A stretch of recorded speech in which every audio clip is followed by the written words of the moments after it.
Thanks for clicking on Zeitgeist. I'm Willie Geist. The question of whether or not extraterrestrials have visited our planet has now risen all the way to the White House. Seriously, President Obama is officially and now on the record in denial about UFOs and their alien pilots. As anyone with a copy of the internet can tell you, there have been any number of UFO sightings in this country over the years and some notable crashes inside our borders, most famously in Roswell, New Mexico in 1947. So the White House on its website has a section called We the People, where citizens can petition the administration online and get a response if they pull together enough signatures. One recent petition at whitehouse.gov read, "Immediately disclose the government's knowledge of and communications with extraterrestrial beings." That one had more than 5,000 signatures. Another petition, this one with 12,000 signatories, reads, "Formally acknowledge an extraterrestrial presence engaging the human race." The White House responded. Phil Larson, with the Office of Science and Technology Policy, wrote in part, "Thank you for signing the petition asking the Obama administration to acknowledge an extraterrestrial presence here on Earth. The U.S. government has no evidence that any life exists outside our planet or that an extraterrestrial presence has contacted or engaged any member of the human race. In addition, there's no credible information to suggest that any evidence is being hidden from the public eye. However, that doesn't mean the subject of life outside our planet is not being discussed or explored."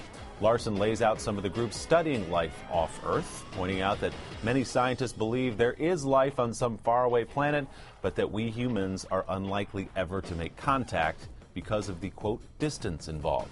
So the Paradigm Research Group, which sponsored the petitions, unmoved by that, putting out a statement, read perhaps only by me, that read, "As expected, it was written by a low-level staffer. The response was unacceptable. Particularly unacceptable when you consider the evidence is right under the nose of the White House. Or should I say, right over the head of the White House. It was the summer of 1952 when a swarm of UFOs famously swooped in over Washington. And it was probably sometime in the summer of 2007 when this video was doctored up on some dude's MacBook and posted on YouTube. But don't take my word for it on the 1952 incident over D.C. Listen to this guy with an authoritative voice in a clip we found somewhere in the depths of the World Wide Web. It's got black and white video and everything. At 11:40 p.m. on Saturday, July 19th, 1952, an air traffic controller at Washington National Airport spotted 7 blips in a corner of the radar scope. They were moving at 100 miles per hour and were heading for the Capitol. No aircraft were known to be in the area.